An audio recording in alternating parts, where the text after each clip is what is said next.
আমন্ত্রণ জানাচ্ছি প্রিয় দর্শক, মানচিত্র নিয়মিত আয়োজন মধ্যপ্রাচ্যের উত্তপ্ত জলসীমায় ফের একবার বারুদের গন্ধ।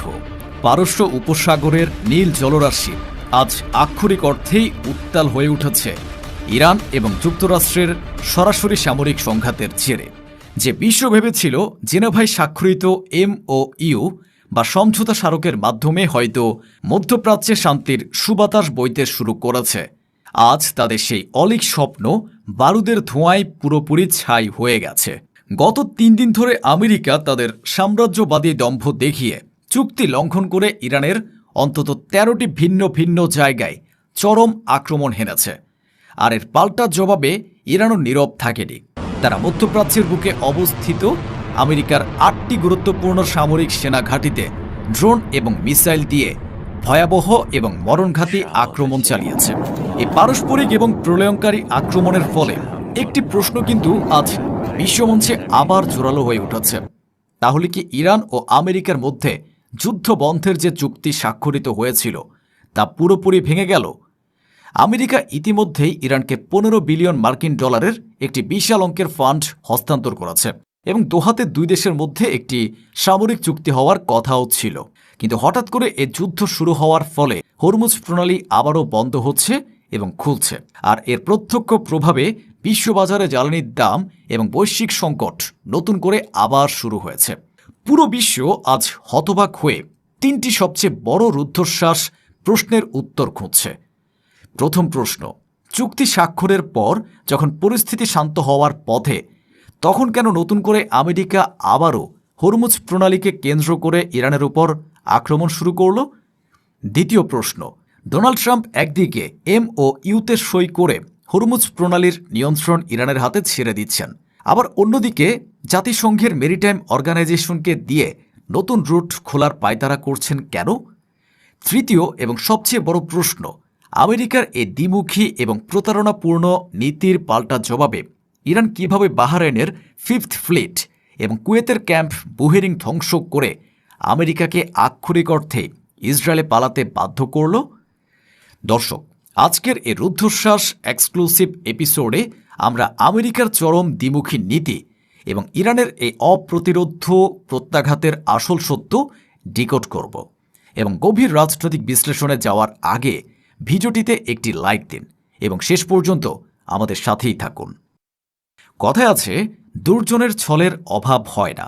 ডোনাল্ড ট্রাম্প যখন ফ্রান্সে G7 বৈঠকে ইমানুয়েল ম্যাক্রোকে পাশে বসিয়ে ইরানের সাথে MOU স্বাক্ষর করেছেন এবং হরমুজ প্রণালীকে ইরান ও ওমানের হাতে তুলে দিচ্ছেন, তখন পর্দার আড়ালে তিনি এক গভীর ষড়যন্ত্রের জাল বুনেছিলেন।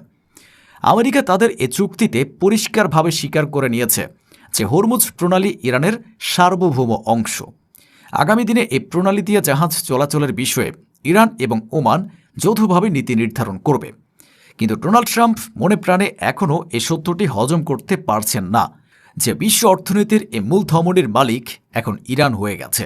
তাই তিনি বাঁকা পথে জাতিসংঘের IMO বা ইন্টারন্যাশনাল মেরিটাইম অর্গানাইজেশনকে দিয়ে হরমুজ প্রণালী দিয়ে জাহাজ চলাচলের 2টি নতুন রুট ঘোষণা করিয়ে নেন। আর এই উস্কানিমূলক ঘোষণার ফলাফল আমরা খুব দ্রুতই দেখতে পাই। গত 25শে জুন সিঙ্গাপুরের পতাকাবাহী এবং তাইওয়ান দ্বারা পরিচালিত কার্গো জাহাজ MV এভার লাভলি ইরানের কর্তৃপক্ষের কোনো অনুমতি না নিয়েই এ হরমুজ প্রণালী পার হবার দুঃসাহস দেখায়। তারা ভেবেছিল আমেরিকার দেখানো রুট দিয়ে তারা হয়তো পার পেয়ে যাবে, কিন্তু ইরান তাদের একটি ড্রোন হামলা দিয়ে পরিষ্কার বুঝিয়ে দেয় IMO বা আমেরিকা যা খুশি বলুক, ইরানের বিনা অনুমতিতে হরমুজ প্রণালী দিয়ে একটি ডিঙি নৌকাও পার হতে পারবে না। এরপর 27শে জুন পানামার একটি জাহাজ কিকুও এই দুঃসাহস দেখায়। ইরান তাকেও ড্রোন হামলার মাধ্যমে স্তব্ধ করে দেয়। ইরান এ বার্তাটি অত্যন্ত কড়া ভাষায় দিয়ে দিল যে ডোনাল্ড ট্রাম্পের এই দ্বিমুখী খেলা তার আর বিন্দুমাত্র সহ্য করবে না। ইরানের এ ড্রোন হামলার বদলা হিসেবে আমেরিকা 26শে জুন এবং 28শে জুন রাতে ইরানের সিরিক এলাকায় কোস্টাল রাডার, ড্রোন ওয়্যারহাউস এবং টেলিকমিউনিকেশন টাওয়ারে মারাত্মকভাবে বোমা হামলা চালায়। আমেরিকা ভেবেছিল এ টাওয়ার এবং রাডার ধ্বংস করে তারা ইরানকে কাবু করবে এবং হরমুজের নিয়ন্ত্রণ কেড়ে নেবে। কিন্তু আমেরিকার এ আক্রমণ ছিল আক্ষরিক অর্থেই ঘুমন্ত সিংহের লেজে পাড়া দেওয়ার মতো। আমেরিকা আক্রমণ করার কয়েক ঘন্টার মধ্যেই কুয়েত এবং বাহরাইনের একাধিক মার্কিন ঘাঁটিতে ইমার্জেন্সি সাইরেন বাজতে শুরু করে। আইআরজিসি অত্যন্ত শীতল হুঙ্কার দিয়ে জানায়, উইল টেস্ট দ্যাম হেল, অর্থাৎ তাদেরকে নরকের স্বাদ পাইয়ে দেয়া হবে। ইরান আমেরিকার 8টি সামরিক ঘাঁটিতে ড্রোন এবং মিসাইল দিয়ে ভয়াবহ আক্রমণ চালায়, যার মধ্যে অন্যতম হল বাহরাইনে অবস্থিত আমেরিকার নৌবাহিনীর সদর দপ্তর 5th ফ্লিট। গুগল আর্থের সাম্প্রতিক স্যাটেলাইট ছবিগুলো বিশ্লেষণ করলে দেখা যায় এই 5th ফ্লিটের headquarters, communication facilities, radar system এবং সাপোর্ট বিল্ডিং ডেকগুলো আক্ষরিক অর্থেই মাটির গর্তে ঢুকে গেছে। শুধু বাহরাইন নয়, কুয়েতের ক্যাম্প বুহেরিং নামক আমেরিকার অত্যন্ত গর্বের সামরিক সেনা ছাউনিটিও আজ সম্পূর্ণরূপে ধ্বংসপ্রাপ্ত। এই ক্যাম্প বুহেরিং থেকেই আমেরিকার ফাইটার জেট উড়িয়ে গত 39 দিনের যুদ্ধে ইরানের উপর দাদাগিরি করার চেষ্টা করেছিল। আজ সেই অহংকার মাটির সাথে মিশে গেছে। এই ভয়াবহ ধ্বংসযজ্ঞের পর আমেরিকা বুঝতে পেরেছে যে বাহরাইন বা কুয়েতে বসে থাকা মানে আক্ষরিক অর্থে ইরানের মিসাইলের সহজ টার্গেটে পরিণত হওয়া। তাই তারা চরম অপমানের সাথে সিদ্ধান্ত নিয়েছে যে বাহরাইন থেকে তাদের 5th ফ্লিট সরিয়ে নিয়ে তারা ইসরায়েলে নতুন করে ঘাঁটি স্থাপন করবে। অর্থাৎ মধ্যপ্রাচ্যের মুসলিম দেশগুলো থেকে লেজ গুটিয়ে আমেরিকা এখন ইসরায়েলের বাংকারে গিয়ে আশ্রয় খুঁজছে। এখন সবচেয়ে বড় প্রশ্ন হল, ডোনাল্ড ট্রাম্প কেন এই আত্মঘাতী পদক্ষেপগুলো নিচ্ছেন? বিশেষজ্ঞদের মতে এর পেছনে মূলত 3টি কারণ রয়েছে। প্রথমত, জেনেভায় আগামী 60 দিন ধরে যে আলোচনা চলবে সেখানে প্রাসঙ্গিক থাকতে এবং ইরানের উপর চাপ প্রয়োগ করতে আমেরিকার এই শক্তি প্রদর্শন করছে। দ্বিতীয়ত, হরমুজ প্রণালী ইরানের এই সত্যটি আমেরিকা এখনও মেনে নিতে পারছে না। যখন কোনো জাহাজ আমেরিকার অনুমতি নিয়ে হরমুজ পার হতে গিয়ে ইরানের হামলার শিকার হতে হয়, তখন তা সরাসরি আমেরিকার সম্মানে আঘাত আনে। এবং তৃতীয়ত, লেবানন ও ইসরায়েলের মধ্যে যে চুক্তি স্বাক্ষরিত হয়েছে সেখানে হিজবুল্লাহকে নিরস্ত্র করার শর্ত দেওয়া হয়েছে। এ চুক্তিতে ইরান যাতে বেশি নাক না গলায় বা নতুন করে লেবানন ফ্রন্টে চাপ তৈরি না করে, সেই উদ্দেশ্যে ট্রাম্প ইরানকে চাপে রাখার জন্য এই আক্রমণগুলো চালাচ্ছেন। দর্শক, আজকের এই ঘটনাবলী প্রমাণ করে যে আমেরিকা এবং ইরানের মধ্যকার এই MOU বা চুক্তি আক্ষরিক অর্থে একটি সুতোর উপর ঝুলছে। যদিও দুই পক্ষই এখনও আনুষ্ঠানিকভাবে এ চুক্তি ভেঙে যাওয়ার কথা স্বীকার করেনি, কিন্তু পারস্য উপসাগরের এই বারুদের গন্ধ প্রমাণ করে যে কোনো মুহূর্তে এই অঞ্চল একটি সর্বাত্মক যুদ্ধের দিকে ধাবিত হতে পারে। আজকের এই রুদ্ধশ্বাস বিশ্লেষণ শেষে আপনাদের কাছে আমার একটি প্রশ্ন, আমেরিকার এ চুক্তি লঙ্ঘন এবং দ্বিমুখী নীতি কি প্রমাণ করে না যে তারা বিশ্বমঞ্চে তাদের বিশ্বাসযোগ্যতা পুরোপুরি হারিয়েছে? বাহরাইন থেকে প্রাণ বাঁচাতে 5th ফ্লিট ইসরায়েলে সরিয়ে নেওয়ার এই মার্কিন সিদ্ধান্ত কি তাদের সামরিক দম্ভের চূড়ান্ত? আসসালামু আলাইকুম। বাংলাদেশ সামরিক শক্তি বৃদ্ধি করছে। বাংলাদেশ সেনাবাহিনী, বাংলাদেশ নৌবাহিনী, বাংলাদেশ বিমান বাহিনীর জন্য নতুন নতুন সমরাস্ত্র সংগ্রহ করছে বাংলাদেশ। আজকের লাইভে 3 বাহিনীর জন্য নতুন সংগ্রহিত সামরিক প্রযুক্তি, সামরিক সরঞ্জাম, সামরিক প্রশিক্ষণ নিয়ে অনেকগুলো সুসংবাদ দেব। তবে বাংলাদেশের দিকে তীব্র নজর রাখছে দিল্লির দাদারা।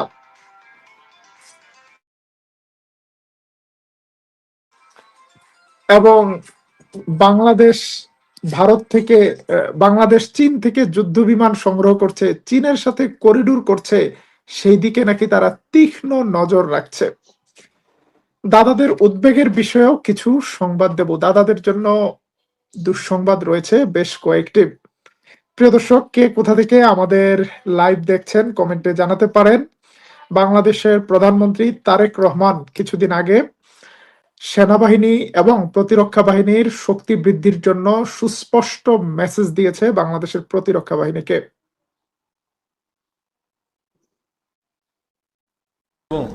বহুস্তরীয় আকাশ সীমা রক্ষায় অত্যাধুনিক মাল্টিরোল যুদ্ধ বিমান সংযোজন এবং বহুস্তরীয় সমন্বিত বিমান প্রতিরক্ষা ব্যবস্থা স্থাপন করে আমাদের বিমান বাহিনীকে একটি নতুন উচ্চতায় নিয়ে যাওয়ার প্রত্যয় আজকের এই অনুষ্ঠানে আমি ব্যক্ত করছি। 14 এপ্রিল 2026 ঢাকার আকাশে যখন নতুন সূর্যের উদয় হলো, ঠিক তখনই বাংলাদেশের প্রতিরক্ষা ইতিহাসে এক নতুন অধ্যায়ের সূচনা করলেন প্রধানমন্ত্রী তারেক রহমান। আমরা ড্রোন টেকনোলজি, স্যাটেলাইট নজরদারি এবং ইলেকট্রনিক যুদ্ধের সক্ষমতা বৃদ্ধির মাধ্যমে আমাদের প্রতিরক্ষা ব্যবস্থাকে অবৈধ করে গড়ে তুলতে চাই। বাংলাদেশের প্রধানমন্ত্রী তারেক রহমান বাংলাদেশের 18 কোটি মানুষের জন আকাঙ্ক্ষা অনুযায়ী বাংলাদেশের স্বাধীনতা সার্বভৌমত্ব রক্ষায় বাস্তব পদক্ষেপ নেয়ার ঘোষণা দিয়েছেন। তাতেই নড়ে উঠেছে দিল্লির দাদাদের সিংহাসন। দিল্লি থেকে বার্তা দেয়া হচ্ছে বাংলাদেশ কি করছে সেদিকে নাকি তারা নজর all রাখছে। such developments in our neighborhood and in सभी मुद्दों पर जो भी इश्यूज हो we closely follow all such developments in our neighborhood and इन सभी मुद्दों पर जो भी इश्यूज होते हैं उस पर हम लोग ध्यान रखते हैं और जिस प्रकार का हमको उचित कदम उठाना पड़ेगा वो हम लोग करते हैं। বাংলাদেশ যদি নিজের স্বাধীনতার সার্বভৌমত্ব রক্ষার জন্য চীন থেকে ফাইটার জেট কিনে কিংবা চীনের সাথে করিডোর করে, তাতে ভারতের সমস্যা কি?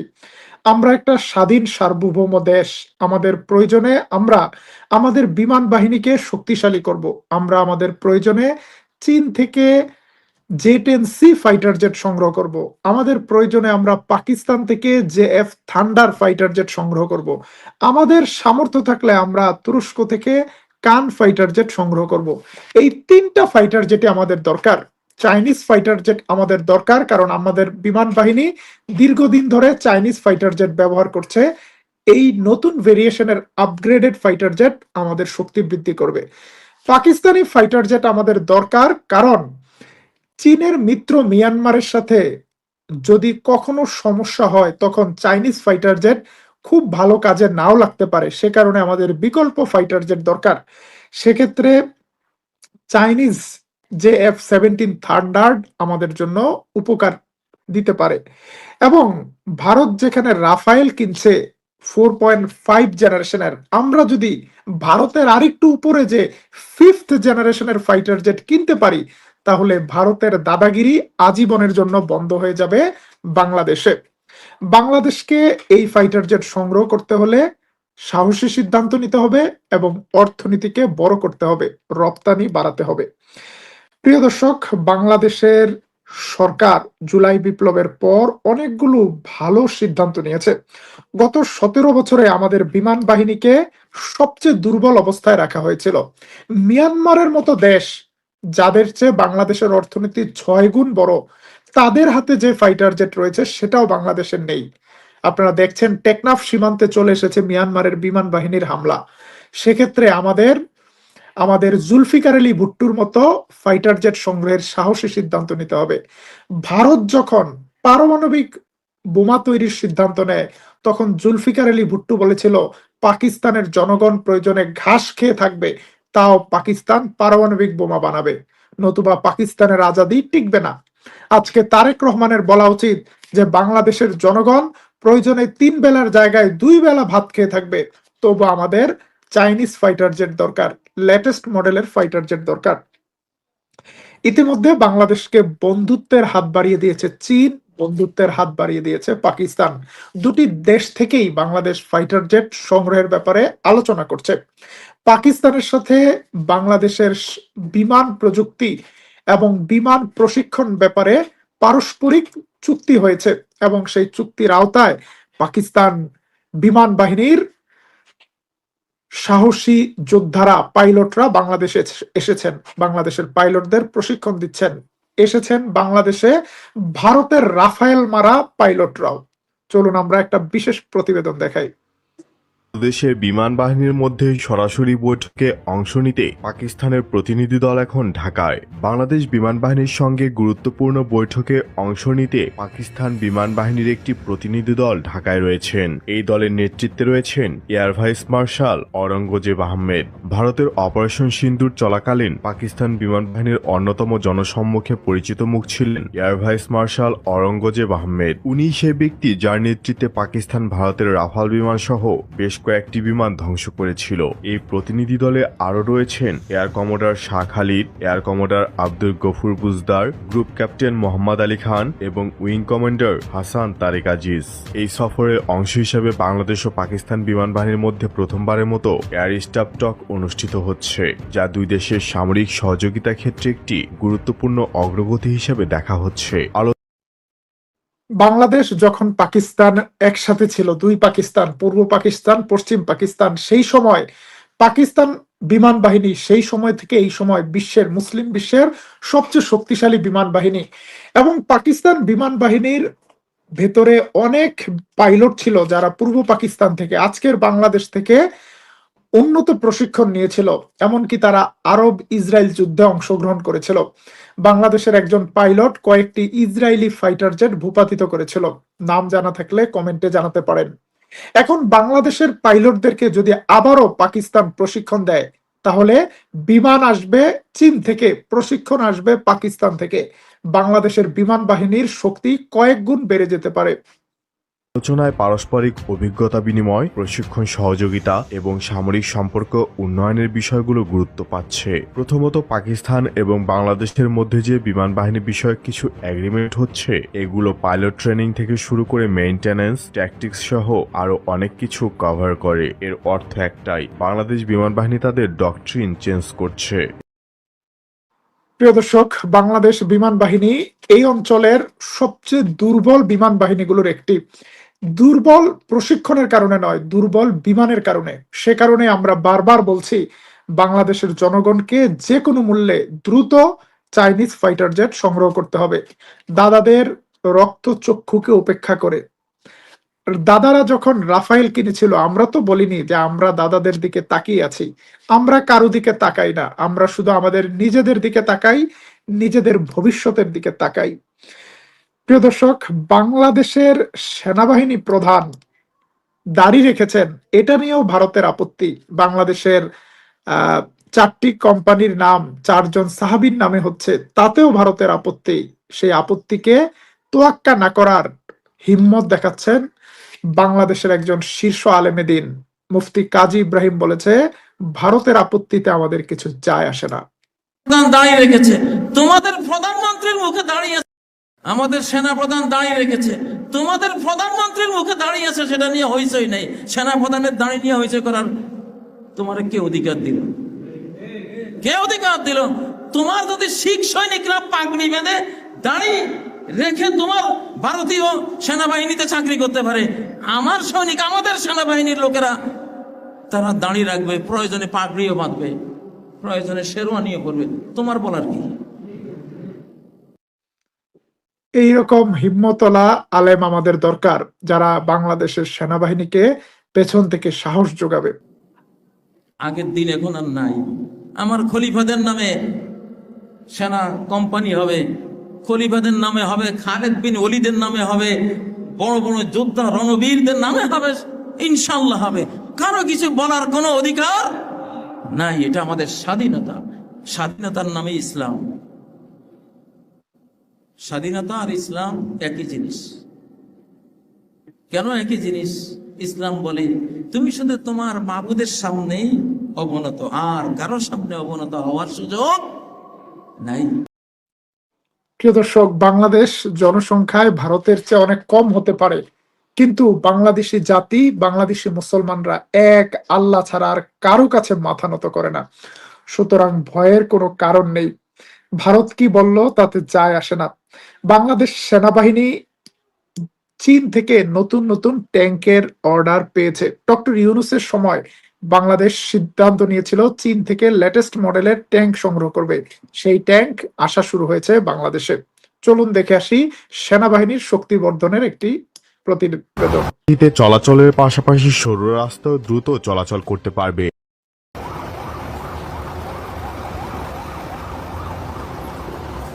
চীন থেকে নতুন ব্যাচের VT-5 লাইট ট্যাঙ্কের ডেলিভারি পেয়েছে বাংলাদেশ সেনাবাহিনী। গত পরশু চট্টগ্রাম বন্দরে নতুন ব্যাচের লাইট ট্যাঙ্কগুলো আনলোড করা হয়েছে, তবে কয়টি এসেছে সেটি জানা যায়নি। VT-5 বিশ্বের অন্যতম সেরা লাইট ট্যাঙ্ক। সেনাবাহিনী 2019 সালে এক রেজিমেন্ট অর্থাৎ 44টি VT-5 লাইট ট্যাঙ্ক ক্রয় করে। পারফরমেন্স ভালো হওয়ায় 2024 সালের শেষ দিকে আরও 44টি ট্যাঙ্ক অর্ডার দেওয়া হয়, যেগুলোর ডেলিভারি শুরু হয়েছে। মূলত ডক্টর ইউনূসের চীন সফরে এই চুক্তি স্বাক্ষরিত হয়, আর এর মাত্র 1.5 বছরে ডেলিভারি শুরু করেছে চীন। এ নিয়ে বাংলাদেশের VT-5 ট্যাঙ্ক হবে 88টি বা 2 রেজিমেন্ট। বাংলাদেশের ভৌগোলিক অবস্থার ভিত্তিতে বাংলাদেশ ট্যাঙ্কের জন্য মরণক্ষেত্র ছাড়া কিছুই না। হয় কাদায় আটকে যাবে, না হয় পানিতে ডুবে যাবে। আলেকজান্ডার দ্য গ্রেটও এই দেশের নদী দেখে পালিয়ে গেছে। তাই বাংলাদেশের ট্যাঙ্ক বহরকে হয় হালকা হতে হবে, না হয় আকাশে উঠতে বা পানিতে চলতে পারতে হবে। যারা কথায় কথায় বলে বাংলাদেশ দখল করে নেবে, বাংলাদেশ পৃথিবীর সবচেয়ে দুর্ভেদ্য একটা দেশ। বাংলাদেশের জিওগ্রাফির কারণে, বাংলাদেশের অসংখ্য নদীর কারণে, ডোবার কারণে বাংলাদেশে পৃথিবীর বহিরাগত কোনো শক্তি এসে সুবিধা করতে পারবে না। আবার বাংলাদেশ সেনাবাহিনী বাংলাদেশের ওয়েদারের জন্য, জলবায়ুর জন্য উপযোগী করে ট্যাঙ্ক সংগ্রহ করছে চীন থেকে, এবং এই ট্যাঙ্কগুলো শুধু চীন থেকে সংগ্রহ নয়, পরবর্তীতে বাংলাদেশ এগুলো নিজেরাও রিপেয়ার করছে, মডার্নাইজেশন করছে, এবং আগামীতে বাংলাদেশ নিজেরা এই ধরনের ট্যাঙ্ক তৈরি করবে ইনশাল্লাহ। প্রিয় দর্শক, দাদাদের একটা ভিডিও দেখা গজায় মুজিবার তরে, বাংলাদেশ পিপিলিকার পাখা গজায় মুজিবার তরে। বাংলাদেশে এই নাবালক অর্বাচীন গুলো, ভারত এখন পৃথিবীর 3য় সামরিক শক্তিশালী দেশ। ভারত অত্যন্ত দায়িত্বশীল দেশ, দুর্বল দেশকে আক্রমণ করে না। এরা জানে না আমরা এখন ড্রোনে এত বেশি উন্নত, এরা জানেই না। ওটা 5-7 ড্রোন পাঠিয়ে দিলেই ওদের কাজ শেষ হয়ে যাবে। বাংলাদেশে নাকি গোটা 5-7 ড্রোন পাঠিয়ে দিলেই বাংলাদেশের অবস্থা শেষ হয়ে যাবে। আপনাদের ড্রোন নিয়ে কিছু সুসংবাদ জানাই। বাংলাদেশ বিমান বাহিনী ড্রোনের জন্য একটা আলাদা বাহিনী করছে, আলাদা ইউনিট করেছে, এবং বিশ্বের সর্বাধুনিক ড্রোন এখন বাংলাদেশের হাতে। ভারতের হাতেও এই ড্রোন নেই যে এই ড্রোন বাংলাদেশের হাতে আছে। চলুন দুটো ক্ষেত্রের চ্যালেঞ্জ মোকাবেলায় বাংলাদেশ ভবিষ্যতের যুদ্ধক্ষেত্রের চ্যালেঞ্জ মোকাবেলায় বাংলাদেশ সেনাবাহিনী এবার গঠন করতে যাচ্ছে বিশেষায়িত একটি UAV regiment. Open source intelligence data অনুযায়ী বিশ্বে চলমান বিভিন্ন সংঘাত থেকে শিক্ষা নিয়েই এই যুগান্তকারী সিদ্ধান্ত নেওয়া হয়েছে। এর ফলে ড্রোনের ব্যবহার এখন আর কেবল নজরদারিতে সীমাবদ্ধ থাকছে না, বরং সরাসরি আক্রমণ, ইলেকট্রনিক ওয়ারফেয়ার ও কাউন্টার ড্রোন অপারেশন হবে এই রেজিমেন্টের মূল ফোকাস। এবং বাংলাদেশ বিমান বাহিনীর কাছে এখন বাইরাক্তার TB2 রয়েছে। বাংলাদেশ বাইরাক্তার TB3ও সংগ্রহ করার চিন্তা করছে। শুধুমাত্র বাংলাদেশ নয়, পাকিস্তানের কাছে, বাংলাদেশের কাছে, মালদ্বীপের কাছে, 3 দেশের কাছে বাইরাক্তার TB2 রয়েছে। ভারত নিজেই এখন বাইরাক্তারের গ্রাসে পরিণত হচ্ছে। 3 দিক থেকে ভারত ঘেরাওর ভেতরে রয়েছে। সুতরাং আগের দিন আর নেই। চলুন বাংলাদেশের বাইরাক্তার TB2 দেখে আসি। TB2, তুরস্কের বাইরাক্তার TB2। এই ড্রোনটি আধুনিক সামরিক ইতিহাসে সবচেয়ে বিপজ্জনক ও প্রমাণিত অস্ত্রগুলোর একটি। এটি টানা 27 ঘন্টারও বেশি আকাশে থাকতে পারে। 300 কিলোমিটার দূর থেকে নিয়ন্ত্রণ করা যায়। 27,000 ফুট উচ্চতায় উঠতে পারে, যেখানে সাধারণ রাডার অনেক সময় পৌঁছাতে পারে না। এটি বহন করে রকেটসানের MAML ও MAMC স্মার্ট বোমা। লেজার গাইডেড এই অস্ত্রগুলো মিটারের মধ্যে নির্ভুলভাবে লক্ষ্যবস্তুতে আঘাত করতে সক্ষম। নাগোর্নো কারাবাখ যুদ্ধে আজারবাইজান এই ড্রোন দিয়ে আর্মেনিয়ার সাঁজোয়া বহর ধ্বংস করে। ইউক্রেনের রাশিয়ান কনভয়ের বিরুদ্ধেও এটি ব্যবহার করা হয়েছে। আজ 30টিরও বেশি দেশ TB2 পরিচালনা করছে, আর এই শক্তিশালী ড্রোন এখন আমাদের বাংলাদেশেও রয়েছে। বাংলাদেশ সেনাবাহিনী ফোর্সেস গোল 2030 এর অংশ হিসেবে তুরস্কের কাছ থেকে 12টি বাইরাক্তার TB2 ক্রয় করেছে। 2023 সালে প্রথম 6টি সার্ভিসে প্রবেশ করে। এই ড্রোনগুলো বাংলাদেশ আর্মি অ্যাভিয়েশন গ্রুপের অধীনে ISR মিশনে ব্যবহার করা হচ্ছে।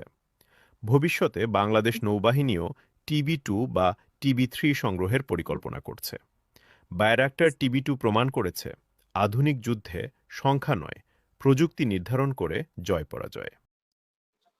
এবং বাংলাদেশের হাতে এই সুযোগ রয়েছে প্রযুক্তির মাধ্যমে ভারত কিংবা অন্য প্রতিবেশীর তুলনায় আমাদের এগিয়ে যাওয়া, এবং সেই সেই এগিয়ে যাওয়ার স্বপ্ন নিয়ে বাংলাদেশ এখন নিজেরাই ড্রোন ফ্যাক্টরি দিয়েছে। আগামী দিনে বাংলাদেশের সায়েন্টিস্টরা তৈরি করবে বাংলাদেশের জন্য প্রয়োজনীয় আরো উন্নত মানের ড্রোন। শুধুমাত্র ড্রোন নয়, বাংলাদেশ সেনাবাহিনীর উন্নয়নে নতুন নতুন টেকনোলজি যুক্ত করা হচ্ছে। ইঞ্জিনিয়ার্স কোর বাংলাদেশ সেনাবাহিনীর ইঞ্জিনিয়ার্স কোরকে আরও আধুনিক, গতিশীল ও যুদ্ধক্ষেত্র উপযোগী করে তুলতে উন্নত সামরিক প্রকৌশল সরঞ্জাম সংগ্রহের প্রক্রিয়া এগিয়ে চলছে। এ লক্ষ্যে সম্প্রতি একাধিক টেন্ডার ও ইভ্যালুয়েশন কার্যক্রম শুরু হয়েছে, যেখানে গুরুত্ব পাচ্ছে যুদ্ধক্ষেত্রে মাইন স্থাপন, প্রতিবন্ধকতা অপসারণ, রুট ক্লিয়ারেন্স ও কমব্যাট ইঞ্জিনিয়ারিং সক্ষমতা বৃদ্ধির বিষয়টি। এই আধুনিকায়ন প্রিয় দর্শক, বাংলাদেশকে একদিকে পৃথিবীর সবচেয়ে দুর্ভেদ্য দুর্গে পরিণত করা, অন্যদিকে বাংলাদেশ সেনাবাহিনীর জন্য প্রয়োজনীয় মাইন ক্লিয়ারিং ইকুইপমেন্ট গুলো বাংলাদেশ সংগ্রহ করছে। সেই সাথে আজকে আরেকটি সুসংবাদ দিচ্ছি, সেটি হলো বাংলাদেশ সম্প্রতি জাপান থেকে 5টি অত্যাধুনিক পেট্রোল বোট সংগ্রহ করেছে। এগুলো বাংলাদেশ নৌবাহিনীতে ইতিমধ্যে যুক্ত করা হয়েছে। এখন বাংলাদেশের মংলা বন্দর নিয়ে এবং বাংলাদেশ চীন করিডোর নিয়ে ভারতের মিডিয়াগুলো নানা রকম প্রতিবেদন করছে। আপনারা দেখছেন বাংলাদেশ থেকে মায়ানমার হয়ে চীনের কুনমিং প্রদেশ পর্যন্ত যেই রেল করিডোর রয়েছে, তাতে বাংলাদেশ যদি টেকনাফ সীমান্ত থেকে মিয়ানমারের স্মৃতি বন্দর পর্যন্ত শুধু এতটুকু রেল লাইন তৈরি করে, তাহলেই বাংলাদেশের পণ্য মাত্র একদিনের মধ্যে চীন চলে যাবে। চীনের পণ্য বাংলাদেশের মার্কেটে একদিনের মধ্যে চলে আসবে। অবশ্যই আমরা বাংলাদেশকে চীনের বাজারে পরিণত করতে চাই না, কিন্তু আমাদের জন্য প্রয়োজনীয় পণ্য আনার বিকল্প একটি রাস্তা আমাদের দরকার। এখন চীন থেকে যেই পণ্যগুলো বাংলাদেশে আসছে বহু পথ ঘুরে, তখন খুব দ্রুত চাইনিজ পণ্য আসবে, ভারতীয় পণ্যের আধিপত্য কমবে, আবার বাংলাদেশের পণ্য চীনের মার্কেটে যাবে। এই বিষয়টি নিয়েও দাদাদের টেনশনের কোনো শেষ নেই। এমনকি বাংলাদেশের মংলা বন্দর, যেটিকে হাসিনা ভারতকে খুশি করার জন্য দিয়ে রেখেছিল 2015 সাল থেকে, 10 বছরে ভারত একটা ইটও সেখানে স্থাপন করেনি, একটা টাকা বিনিয়োগ করেনি। সেখানে সেই মংলা বন্দরে এখন চীনকে একটা ইপিজেড তৈরি করার জন্য বাংলাদেশ জমি দিয়েছে। চীন বলেছে তারা তাদের 30টি কোম্পানি সেখানে ইনভেস্ট করবে, বিপুল বিনিয়োগ আসবে, অনেক বাংলাদেশের কর্মসংস্থান হবে, বাংলাদেশে উৎপাদিত পণ্য বিদেশে রপ্তানি হবে, বাংলাদেশ আর্থিকভাবে লাভবান হবে। কিন্তু এই বিষয়টিকে সম্পূর্ণ সামরিক দৃষ্টিকোণ থেকে মিথ্যা বানোয়াট প্রতিবেদন করছে ভারতীয় গণমাধ্যম। তারা বলছে বাংলাদেশে নাকি চীনকে মিসাইল ফ্যাক্টরি বানানোর জন্য জায়গা দেওয়া হচ্ছে, বাংলাদেশের বন্দর নাকি চীনকে দিয়ে দেওয়া হচ্ছে। বাংলাদেশ কি সিদ্ধান্ত নিচ্ছে সেটা বাংলাদেশের জনগণ দেখবে। মার্চে মাসির দরদ বেশি। চলুন আমরা দিল্লির দিদিদের একটা প্রতিবেদন দেখি। 2015 সালে বাংলাদেশের মংলা পোর্ট, সেটা কিন্তু ভারতের কাছে তুলে দেওয়া হয়েছিল।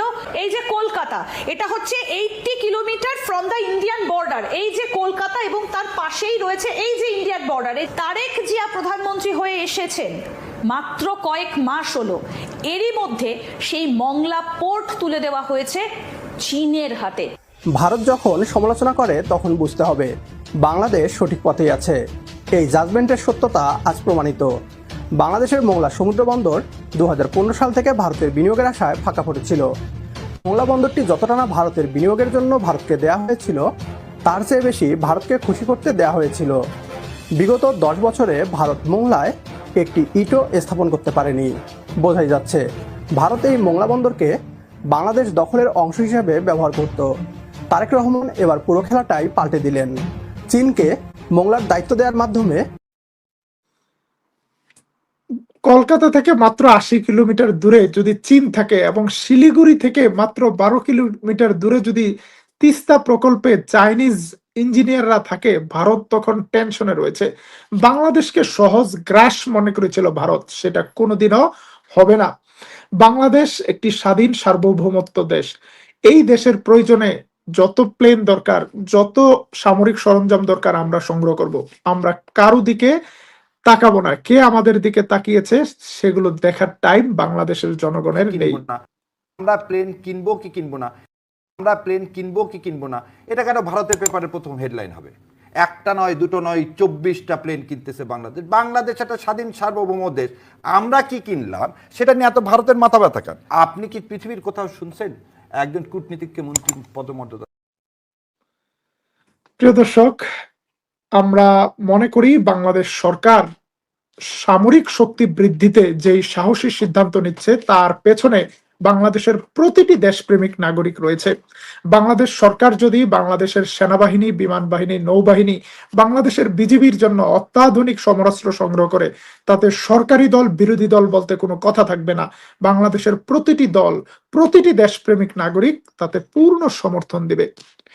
এবং বাংলাদেশ আরেকটি হায়দ্রাবাদ, আরেকটি সিকিম, আরেকটি জুনাগড় না হতে চাইলে এই মুহূর্তে আমাদের সামরিক শক্তি বৃদ্ধি করতে হবে, আমাদের 1 কোটি যুবককে সামরিক প্রশিক্ষণ দিতে হবে এবং আমাদের দেশে ইন্ডিজিনিয়াস ডিফেন্স ইন্ডাস্ট্রি গড়ে তুলতে হবে। এর কোনো বিকল্প নেই। আশা করি তারেক রহমান সরকার, প্রেসিডেন্ট জিয়াউর রহমানের মতো বাংলাদেশের